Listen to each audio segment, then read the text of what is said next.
Pradeep sir, तने भैया ने बहुत सारे दद्दुओं के क्वेश्चन मुझे भेजे तो मैं आपसे पूछ रहा हूँ सर। ओके। 12th फिजिक्स का प्रैक्टिकल होने वाला है सर, तो मुझे बहुत सारे प्रश्न है सर, तो मैं आपसे पूछ सकता हूँ सर? बिल्कुल पूछ सकते हो। सर, फिजिक्स का प्रैक्टिकल चालू होने वाला है, तो उसका कुछ बता पाएंगे सर? कैसे करना है, समझ में नहीं आ रहा है सर। देखो, सबसे पहले दद्दू जी, मैं आपके साथ ही और ऐसे बहुत सारे दद्दू हैं और बहुत सारे अपने स्टूडेंट हैं जिनको मैं ये बताना चाहूँगा फिजिक्स का प्रैक्टिकल होता कैसे है। अभी देखो, बोर्ड का अभी प्रीलिम्स के अंदर तो मतलब बस आपका ट्रायल बॉल चलता है। जो ट्रायल बॉल हम लोग खेलते हैं ना, बस उसकी तरह होता है। बट असली गेम जो प्रैक्टिकल का होता है बोर्ड के टाइम होता है। एंड वो कैसे होता है कि आप सभी को आपके यहाँ से डिसाइड करवा के रखा जाएगा कि 10 प्रैक्टिकल्स आपको रख दिया गया। 10 प्रैक्टिकल के लिए वहाँ पूरा सेटअप अरेंज कर दिया जाएगा। एंड 10 प्रैक्टिकल आपको पूरी तरह से आपको नंबर ऑफ प्रैक्टिकल ऐसे लगा दिया जाएगा और उसमें से आपको शीट निकालने के लिए बोला जाएगा। और जो आप शीट निकालोगे और आपकी किस्मत में जो प्रैक्टिकल आएगा वो आपको जाके उस फिर इसका नंबर रहेगा, उसके ऊपर नंबर लिखा रहेगा। फिर वहाँ जाके वो एक्सपेरिमेंट परफॉर्म करके वो रीडिंग कंप्लीट करके आपको लिखना पड़ेगा। ये रूल होता है। ओके, रूल होता है। बट अगर मैं बताना चाहूँगा, अगर आपने अपने टीचर पे अच्छे से ध्यान दिया, ध्यान देना मतलब कुछ और बोल रहा हूँ, ज़्यादा ध्यान नहीं देना। मैं बोलना चाहूँगा कि अगर आपने अच्छे से फोकस किया तो टीचर इनडायरेक्टली बहुत सारी चीज़ें बता देती है कि आप इतने ही प्रैक्टिकल करो, इतने प्रैक्टिकल पे ज़्यादा फोकस करो। तो अगर टीचर जिस पे ज़्यादा खुद फोकस करने के लिए बोल रही है, हमें उन सभी की बहुत अच्छे से तैयारी करके जानी चाहिए।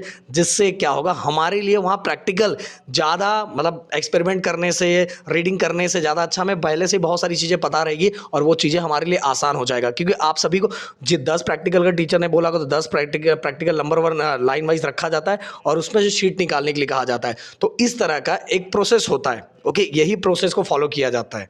सर, अभी ये तो मेरे किस्मत तो हो गया। हाँ। ठीक है सर, लेकिन इसका मार्क्स डिस्ट्रीब्यूशन कैसे होगा सर फिर? देखो, मार्क्स के बारे में तो मैं आपको बता देना चाहता हूँ, बट एक चीज़ और है कि अगर मान लो जैसे आप जैसा कोई दद्दू है, हाँ। उसको टोटल 10 एक्सपेरिमेंट टीचर ने बोला कि इसमें से कोई भी निकाल और जो आएगा वो जाके कर।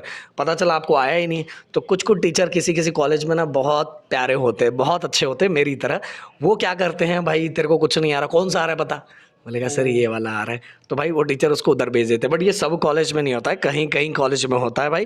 तो अपने कॉलेज के बारे में पता लगा लेना, ऐसा भी होता है। मैं बोलूँगा, अगर आप मुझसे पूछोगे कि सर आपके टाइम कैसा था, तो मेरे टाइम मैंने क्या किया था भाई, पहले से पूरी तैयारी करके गया था कि मुझे रिस्क गेम नहीं खेलना था। क्योंकि 30 मार्क्स है एंड 30 मार्क्स बहुत इंपॉर्टेंट होता है अपने परसेंट को बढ़ाने के लिए भी। एंड परसेंट के साथ ही ओवरऑल जो हमारे फिजिक्स को लेकर टेंशन है उसको कम करने के लिए भी। इसलिए मैं रिस्क गेम नहीं खेल रहा था। टीचर ने जब बता दिया था कि ये 7 एक्सपेरिमेंट है, तो सातों एक्सपेरिमेंट का तो मैंने एज वेल एज रीडिंग तक भी मैं दिमाग में फिट करके चला गया था कि मेरे पास वहाँ टाइम नहीं रहेगा एक्सपेरिमेंट करने का। जो दिमाग में फिट करो और फटाफट उतारो और टीचर को दो और पूरे मार्क्स लेके जाओ। ओके। अब अगर आप मार्क्स के बारे में बोलोगे तो दद्दू मैं आपको बताना चाहूँगा कि अगर मैं रूल्स वाइज जाऊँ तो टोटल आपको 3 घंटे मिलते हैं। वैसे तो बहुत पहले हो जाता है, बहुत पहले खत्म हो जाता है। जब तक नहीं होता टीचर आपको बोलती है भाई कर ले कर ले कर ले। क्योंकि देखो ऑलरेडी सभी कॉलेजेस चाहता है कि उनके बच्चे को प्रैक्टिकल में मार्क्स अच्छा मिले। तो टोटल अगर मैं एक्सपेरिमेंट की बात करूँ तो एक लॉन्ग एक्सपेरिमेंट रहता है जिसके लिए टोटल आपको 1.5 घंटा मिलता है। तो उससे पहले भी हो जाता है, बट वो 10 मार्क्स का होता है। और उसके अंदर जो मार्क्स को डिवाइड किया जाता है, सर्किट डायग्राम हो गया, फिर एपरेटर्स को किस तरह का से आपने सेटिंग किया हुआ है, फॉर्मूला अगर उसके अंदर कोई लॉ है तो उसका एक्सप्लेनेशन आपने किस तरह से दिया हुआ है, फिर प्रॉपर ऑब्जर्वेशन के साथ आपने रिकॉर्डिंग किस तरह से किया हुआ है, अगर कोई ग्राफ है तो वो ड्रॉ किया है क्या, कंक्लूजन लिखा है कि नहीं। इस तरह से आपको पूरे मार्क्स 10 मार्क्स मिलते हैं जो लॉन्ग एक्सपेरिमेंट में होते हैं। ओके दद्दू जी, ये सब दिमाग में रख लेना। जी सर। ओके। फिर इसके बाद शॉर्ट एक्सपेरिमेंट की अगर मैं बात करूं तो 45 मिनट्स का होता है, जो होता है आपका 5 मार्क्स का। और सेम टू सेम ये पैटर्न मैं चाहूंगा कैमरामैन एकदम आके इस पे आके एकदम अच्छी तरीके से दिखाए। वैसे अपने जो मेरा खुद का ऐप है जीडीए महाराष्ट्र, उस पर मैं ये आपको लगा दूंगा। फ्री मटेरियल फिजिक्स के फ्री मटेरियल सेक्शन में आप चले जाओगे, 12th physics free material section में। ये देखो ये ऐप है। ओके, ये ऐप नहीं, ऐप तो लगता है हमारे जो पार्ट 2 दद्दू हैं वो लगता है भूल गए। अच्छा वो नीचे बोल रहे करने, पहले जाने तो पता चल जाएगा, लिंक डिस्क्रिप्शन में डायरेक्ट उससे क्लिक कर लेना, टाइम नहीं है अपने पास। सो इस तरह से। एंड दूसरा एक्टिविटी टाइप भी क्वेश्चन पूछा जाएगा जो 5 मार्क्स के लिए होगा। देन इसके बाद जो सबसे इंपॉर्टेंट वाइवा। वाइवा आप सोचोगे वाइवा में बहुत डेंजर क्वेश्चन पूछा जाएगा ना, टीचर चेहरा देख के हरकत देख के समझ जाती है।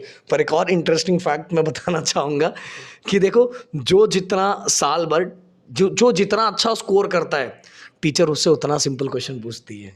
सर बोले "ए, ये क्या है?" एकदम। हाँ भाई, क्योंकि इन्होंने उसमें साल भर टीचर को परेशान नहीं किया है, तो टीचर का चाहत रहता है कि यार इसका दिल भी खुश हो कि लास्ट टू लास्ट हम इससे सिंपल क्वेश्चन पूछेंगे, वो उसी से रिलेटेड होगा, फॉर्मूला पूछ लेगी, कभी कभार तो ये भी पूछ लेते हैं एक्सपेरिमेंट किया क्या, बस इतना पूछा जाता है, सब कुछ अच्छे से है, इतना करके भी टीचर छोड़ देती है, जो उनको लगता है कि भाई। और कभी कभार जो ज़्यादा मस्तीखोर लड़का होता है ना, उनको दिन में तारे दिखाना रहता है, दद्दू जी आपके जैसा, तो टीचर वैसे मार्क्स देती है, पर बहुत डिफिकल्ट डिफिकल्ट, जबकि उसको चैप्टर का नाम तक याद नहीं होता, फिर भी टीचर उससे डिफिकल्ट डिफिकल्ट क्वेश्चन पूछती है, बहुत बड़ा वाला बम्बार्डमेंट करती है, क्योंकि असली बदला लेने का टाइम वही होता है। पर फिर भी बोलूँगा टेंशन नहीं लेना, टीचर दिल की बहुत अच्छे होते हैं, वो आपको लास्ट टू लास्ट मार्क्स देते हैं, क्योंकि मैनेजमेंट के पास भी जाता है, जो आप किए हो उस वाइज आपको मार्क्स मिलेगा, तो टेंशन मतलब इनडायरेक्टली आप समझ जाओ क्या बोल रहा हूँ मैं। अब जर्नल की अगर बात करूँ, दद्दू, अगर आपने साल भर जर्नल डिक्शनरी किया होगा तो ये 5 मार्क्स आपको ऐसे के वैसे मिलने वाले। बट एक और चीज़ बोलना चाहूँगा, लास्ट टाइम भी आपने सब कुछ सबमिट कर दिया होगा, आपका स्टैम्प लग चुका है, सब कुछ सिस्टमैटिक हो गया, तो ये 5 मार्क्स कैमरामैन को दिखाना चाहूँगा, ये 5 मार्क्स डायरेक्ट बाय डायरेक्ट मिल जाता है। तो वैसे देखो नीचे लिखा हुआ है 75% अटेंडेंस एक्सपेरिमेंट के टाइम कंपलसरी, बट भाई सब कुछ हो जाता है, कोई टेंशन नहीं, तो इस तरह से मार्क्स को डिवाइड किया जाता है। ओके दद्दू, और कोई क्वेश्चंस आपके? सर अभी इसमें 30 ऑफ द 30 मिलता है सर? देखो मैं एक चीज़ बोलना चाहूँगा कि जैसे बोर्ड बोर्ड के बीच में कंपटीशन होता है, बोर्ड बोर्ड के बीच में यह रहता है कि नहीं नहीं, मेरा मेरा देखो मेरे बोर्ड का इतना परसेंट है, इतने बच्चे पास हुए, उसी तरह से स्कूल स्कूल का, कॉलेज कॉलेज का भी कंपटीशन होता है कि हर साल हमारे यहाँ पासिंग परसेंटेज क्या रहा है। तो ये पासिंग परसेंटेज को बढ़ाने का सबसे अच्छा जरिया यही होता है। मैं बताना चाहूँगा हमारे टाइम दोनों में कंपलसरी था कि आपको प्रैक्टिकल में भी अलग से पास होना पड़ेगा, रिटर्न में भी अलग से पास होना पड़ेगा, देन दोनों को ऐड किया जाएगा। बट कंबाइंड रूल के वजह से बहुत सारे बच्चे, इसलिए आप देखोगे जो साइंस का जो रिजल्ट होता है, ओवरऑल रिजल्ट होता है, कुछ सालों के पहले का देखना बहुत बुरा हाल होता था। बट जब से ये कंबाइंड रूल आया ना कि आप अब मान लो इसके अंदर 30 मार्क्स निकाल लेते हो, तो आपको बस दद्दू कितने मार्क्स निकालने, ओनली 5 मार्क्स, और दद्दू फिजिक्स में पास हो जाएगा। 35 मार्क्स हो गया ना, पास हो जाएगा। और इसी कारण साइंस का जो ओवरऑल परसेंटेज रहता है, हर साल पासिंग बहुत बढ़ता है। अब जो दद्दू ने क्वेश्चन पूछा कि क्या सर 30 आउट ऑफ 30 मिलता है, मैं बताना चाहूँगा ज़्यादातर बच्चों को जिन्होंने ये सभी चीज़ें कर दी, एक्सपेरिमेंट सब कुछ कर दिया, और सही टाइम पे उन्होंने सबमिशन किया था, और साल भर उन्होंने सभी एग्ज़ाम्स को अटेंड किया था, एटलीस्ट पास हो गए हैं, तो भाई उनको 30 आउट ऑफ 30 दे दिया जाता है। बस गड़बड़ कहाँ होता है, जो बच्चा बहुत कारनामा करता है, बहुत कुछ किया होता है, बहुत कांड किया होता है, लास्ट में जाके सबमिट किया होता है, सब बहुत टीचर को बोलने का, तो भी उसको 27-28 मार्क्स मिल जाते हैं भाई। बताना चाहो 27-28 मार्क्स मिल ही जाते हैं। बहुत केसेस, ज़्यादातर केसेस 29, और आपने हर पूरे एग्ज़ाम को दिया था, सब में एटलीस्ट पास हो गए थे, या ज़्यादातर लास्ट के एग्ज़ाम में पास हो गए थे, एंड सब कुछ चीज़ें आपने टाइम टू टाइम अपडेट कर दिया, तो भी आपको 30 आउट ऑफ 30 मार्क्स मिलता है। हाँ जी सर, बस हाँ आप हमारे फिजिक्स के गुरु हो सर, हाँ। एक एक्सपर्ट हो, तो हमें थोड़ा कुछ इजी ट्रिक कुछ मिल पाएगा सर इसके रिलेटेड? देखो इजी ट्रिक से ज़्यादा मेरे मैं समझ रहा हूँ आप कहना क्या चाहते हो, कि क्या हेल्प होगा क्या, हाँ सर, बहुत। प्रैक्टिकल में हेल्प होगा क्या। देखो गाइस, ये चीज़ें बोली नहीं जाती, पर मैं बोलूँगा कि देखो मैंने एक ही चीज़ बोल दिया है कि ज़्यादातर कॉलेजेस चाहते हैं कि उनके बच्चों का स्कोर अच्छा है, तो मैं तो बोलूँगा भाई कभी भी, इस बार तो आप देख रहे हो बहुत सारे न्यूज़ ऐसे आ रहे हैं, जैसे इंडिया और पाकिस्तान का जैसा लगता है फाइट होने जा रहा है, ये उड़ने वाला है, ये आने वाला है, ये आना है, फ्लाइंग स्क्वाड आने वाला, फोटो खींच के बेचा जाएगा। मतलब एकदम कूल रहो। हाँ, जो टीचर इशारों इशारों में बता रही कि ये एक्सपेरिमेंट पढ़ के आओ, उसकी तैयारी फुल करके जाओ, क्योंकि 30 मार्क्स हैं, वहाँ के भरोसे मत बैठो कि कभी कभार कुछ भी हो सकता है, समझ में आया। पर एट द लास्ट प्रैक्टिकल में सबको अच्छी तरीके से मार्क्स मिलते हैं, एंड अपनी तैयारी, जो भी टीचर हैं जो भी प्रैक्टिकल आपको इनडायरेक्टली बताया है, उससे रिलेटेड चैप्टर आप पढ़ के जाओ, तो जो वाइवा वाले क्वेश्चन हैं, जो 5 मार्क्स, वो भी आपको अच्छी तरीके से मिल जाएगा। एंड दोस्तों देखो, आपके बुक की अगर मैं बात करूँ, तो बुक के अंदर आपको ऑलरेडी क्लियरली दिया हुआ, और एक चीज़ मैं बताना चाहूँगा, स्कूलों के अंदर, आपके कॉलेजेस के अंदर, बहुत सारे कॉलेजेस का, ज़्यादातर कॉलेजेस में तो ऐसा ही होता है कि एक्सपेरिमेंट तो दिया रहता है, पर पूरी तरह से एक्सपेरिमेंट को परफॉर्म नहीं किया जाता।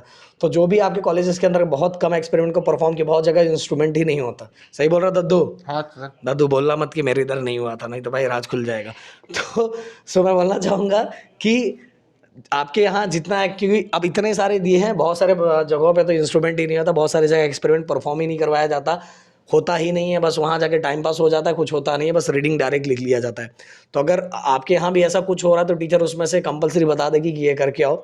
बट फिर भी बताना चाहूँगा कि आपको टीचर के बताए हुए 4 से 5 एक्सपेरिमेंट अच्छे से करके जाना है, क्योंकि देखो गाइस, मैं यहाँ बताऊँगा टीचर ने जो करवाया है, जो बताया उस वाइज आपको जाना चाहिए, क्योंकि कॉलेजेस वाइज ना थोड़ी चीज़ें अलग हो जाती है, क्योंकि उनको वहाँ डिसाइड करना रहता है इसी में से, समझ में आए।